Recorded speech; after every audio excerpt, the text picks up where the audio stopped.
46% of podcast listeners express that they prefer listening to podcasts with video.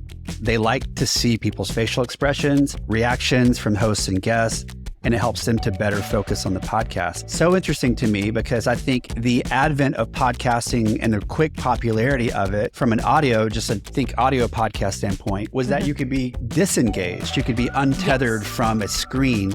Welcome to the Pod Circle podcast, where we provide practical tips and insights for every podcaster. From aspiring podcasters to experts with hundreds of episodes under your belt and everywhere in between, these conversations dive into all the topics that matter most to you.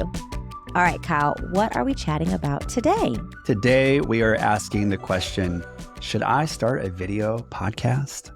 Can you just start by telling us what is a video podcast versus what everyone else would just consider a podcast? Simply put, a video podcast is an audio podcast with a video component. So if you're watching this on YouTube, then you're watching a video podcast. Now, there are some audio podcasts, I'm thinking like Smartless, a really popular podcast.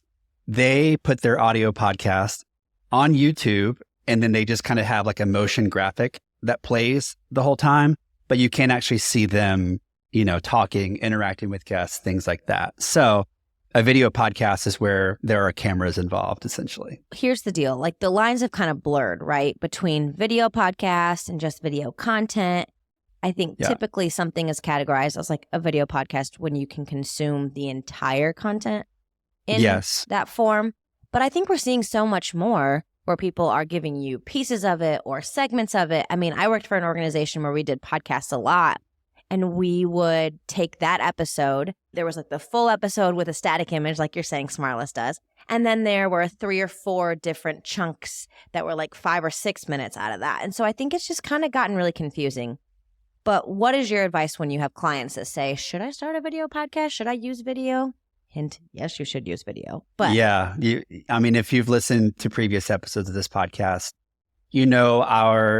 our thing is that we evangelize people to always record video for their podcast, even if they're not going to package it as an actual video podcast. So the reason to record video is for your social media assets, because people want to see you. They want to see your face on Instagram, LinkedIn, Facebook, TikTok.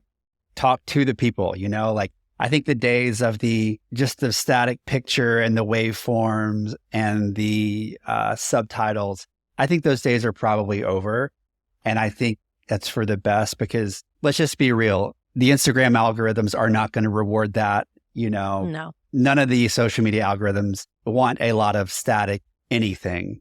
It's all video now. So it's all video. Video is winning. For that reason, but also at some point, you might decide, 10, 20, 30 episodes in, 100 episodes in, that you actually do want to start a video podcast. Well, that becomes a lot easier if you already have that backlog of videos, because you can edit that content and release it. And so in a way, you've always had a video podcast. So that's just smart. Always a fan. And especially if you're using Riverside, like we always do, we're a fully remote podcast, you and I. Yeah, we just always capture video. Now, we've had a video podcast from day one, but it's very easy. You press record and it's there whether you want to just grab the audio or not. So I think it's a no-brainer. Yeah. I think as a random side note, you just mentioned to me, and we were kind of laughing about it before we started recording, that every recording that we've done, sometimes we've recorded 2 episodes in one setting, but it's all been in a different room or different space because you are a digital nomad. And so I think that's really fun and just kind of speaks to the versatility that remote podcasting has given us in the last couple of years, that we can have a video podcast, we can have an audio podcast, we can do this while living states or countries away from each other. Like right now you're in the UK and we are just finding time in the time zones to have time together. So it's almost 2:00 in the afternoon here. And what time is it for you? 8:45 here. Exactly. Working all the time zones in my head. I was like, what is, got it. A lot of math, a lot of math.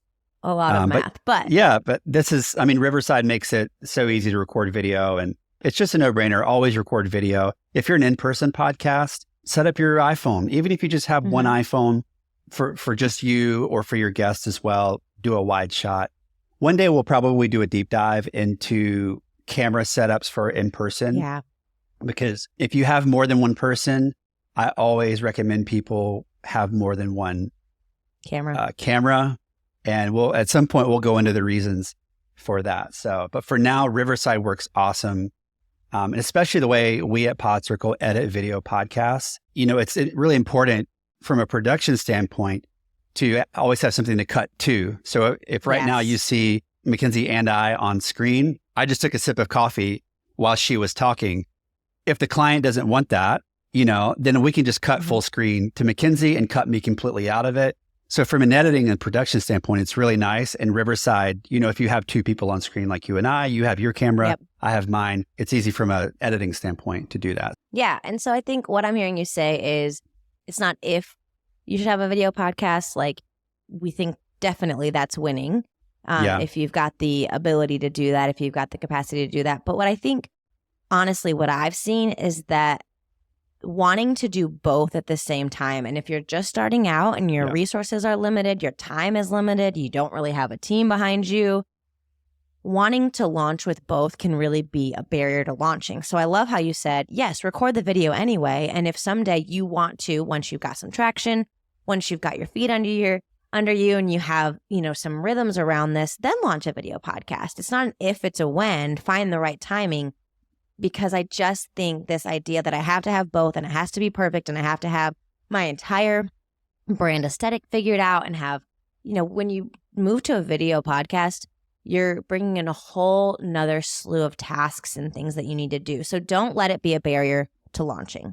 I think that's my biggest encouragement is start small today, launch with an audio podcast. You've got an idea. Let's get it out in the world. Let's test it. And as you get more into it, you're going to get your feet and you're going to look better on camera and know what you're doing and, just kind of feel those rhythms once you've gotten into it and know what your messaging is. So not an if, when. Don't let it keep you from launching. Yeah, it's true. And we pulled some interesting stats, which are honestly kind of surprising to me. A group called the Morning Consult did a study earlier this year in 2023, January. It said 46% of podcast listeners express that they prefer listening to podcasts with video. They like to see people's facial expressions, reactions from hosts and guests, and it helps them to better focus on the podcast. And so interesting to me because I think the advent of podcasting and the quick popularity of it from an audio podcast standpoint was that you could be disengaged. You could be untethered from a screen. You could be walking, driving, going to at the gym. You don't have to be visually engaged. And I think that we're kind of reaching this era to where, especially for people that already have a pretty well-formed podcast and have a loyal following, people want to take that next step to where it's like, and you and I were talking about this the other day. You were asking me like, hey, do you actually watch any video podcasts? Because I think you kind of like just the audio podcast. And like, actually, there are a few video podcasts that I do watch. And interestingly, I might actually start out on the audio podcast if I'm out and about, with my son and we're, going for a walk or whatever. And I'll get, halfway through an episode. And then once I get home, because I listen to a lot of podcasts. Pick it up at that point. I'll pick it up, but I'll find we're around 20 minutes and I'll continue watching it on YouTube, which I wonder how many other people kind of consume content a similar way than that. Yeah, I think that's an interesting thought because I think the advent of it was I'm going to be doing something else. I'm going to be driving. I think statistically, the number of things people do are working out, driving in their cars, commuting, they're got that distractible thing. But also we're seeing a massive number of people. I think the number 2 reason people consume podcasts now is to learn something. And so I think if you're wanting to learn, you're wanting to focus in, you're wanting to look at it and really pay attention where you're not just consuming passively. I'm in a season of my life where I listen to a lot of podcasts, but I consume passively in the background.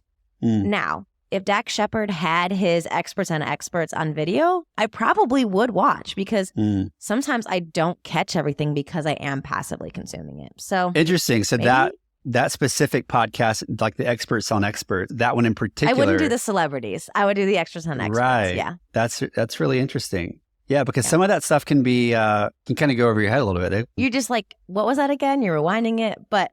So I wonder, who else do you think is doing this video podcasting well? You said you listened to a couple and you'll even transition from your phone over to your computer to consume the rest of it? Who's doing it well? The Kelsey brothers, New Heights. I was going to say of NFL fame, but maybe I should just say of Taylor Swift fame at this point. I have just become in their algorithm. I keep getting tons and tons of their clips to my Instagram because I'm in Taylor Swift's algorithm. Yeah, Taylor Swift's algorithm. That's right. I mean, I listen to a lot of comedy podcasts. I love stand-up. Pete Holmes, he just added, within the past year, a video element. So I like watching his several comedy podcasts. There's one called Pen Pals, and they have a video component as well. They're actually one that I'll often, like I said, start the audio podcast, and then I'll maybe even sometimes go back and watch the video version if they just had like a really great guest or something. So, everyone's familiar with the Joe Rogan podcast. His is interesting because he has an exclusive deal with Spotify. You can consume the video in the Spotify app. Really? Or if you want to turn the like lock your phone, put it in your pocket, it just turns the video off and the audio keeps playing, which I think is where you're going to see a lot more podcasts go. I think having both of those options available within one app, I think that Spotify has made a lot of investment in that. I think that's why they paid big bucks for Joe Rogan, and others to come over. But for him in particular, and I just bring up him because he's kind of the podcast god right now, I guess, in terms of engagement. He releases just clips of his podcast on YouTube. Okay. So not full episodes, just clips. And one might say, well, why does he do that? If he's already got a video podcast on Spotify, well, it's because YouTube is a big old search engine. And it's a very well visited and resourced search engine. And it's a huge way that people find new podcasts. So that's the reason that he does it. That's the reason I will say that you should record video and also do that. Everyone's trying to compete with TikTok right now, including Instagram. So YouTube has something called YouTube Shorts. YouTube Shorts are, 60 to 90 second. I can't remember their time limit, but just short form clips that you can put up of the podcast. And then in the bottom, you can even link it out directly to the episode that it came from. So it's all about kind of driving that traffic where you want it to go. That's an interesting point we haven't really talked about is the discoverability that you get on YouTube. So even if you're not doing a full podcast show, we really encourage you doing those clips because it's going to serve you things that are kind of in that vein quickly after, the same way your Instagram algorithm would. Yeah. Where on a podcast platform, they don't really do that. You roll one episode, you finish it, and it's going to just give you another episode or, whatever's next on your queue. So that's an interesting thing, I think, especially because YouTube is, they have invested in that because they are a part of Google. So they know about the algorithm, and that's really interesting. Totally. Anything else that you would kind of encourage people in starting a video podcast from a brand aesthetic, and how important is it to have a consistent background? I mean, we kind of joked that you and I have done this in other rooms. And so I go back and forth. I mean, real talk. I'm in a different room when we record every other podcast because a lot of times we record two at one time and then I move to a different city, and I'm in a co-working space right now. So is it a hill that I'm willing to die on? Clearly not, because, I'm in an rented co-working office space right now with a white background, and it sounds like a gymnasium in here. It's so, it's a very live room. Now, we're not letting it keep us from doing the thing, right? Nope, because we're doing the things we can. We have nice mics. I've got a pretty decent camera, and frankly, I'm a pretty good audio editor. I've been doing it for a long time, and so I can clean it up and make it sound presentable. But I think most podcasters aren't like me. They have somewhat of a static situation.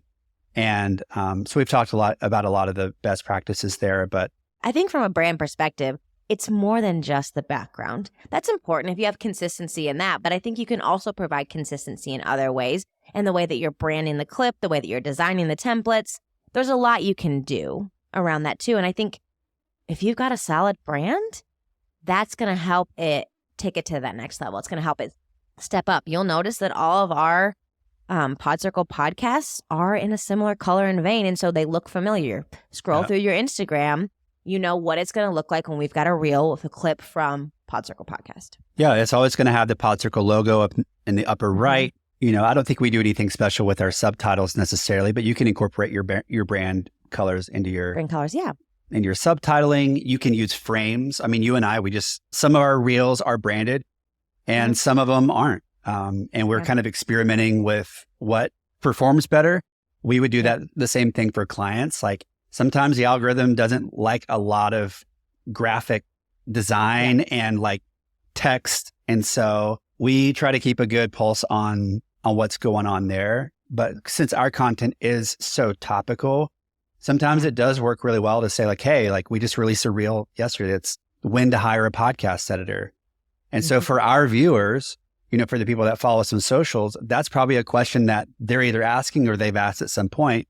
And so hopefully that we've earned their eyes and ears for 60 seconds on that. Yeah. But sometimes it's best just to put you and your guest up there, stack one on top of the other, and get some subtitles for accessibility and rock and roll and not overcomplicate it. I think the biggest thing, and this is what you and I preach all the time, is just consistency, doing it on a consistent basis. Provide value on a consistent basis, and play that long game. I think our final thoughts are video is the way of the future, but do what you can do today. Start small, get it out there.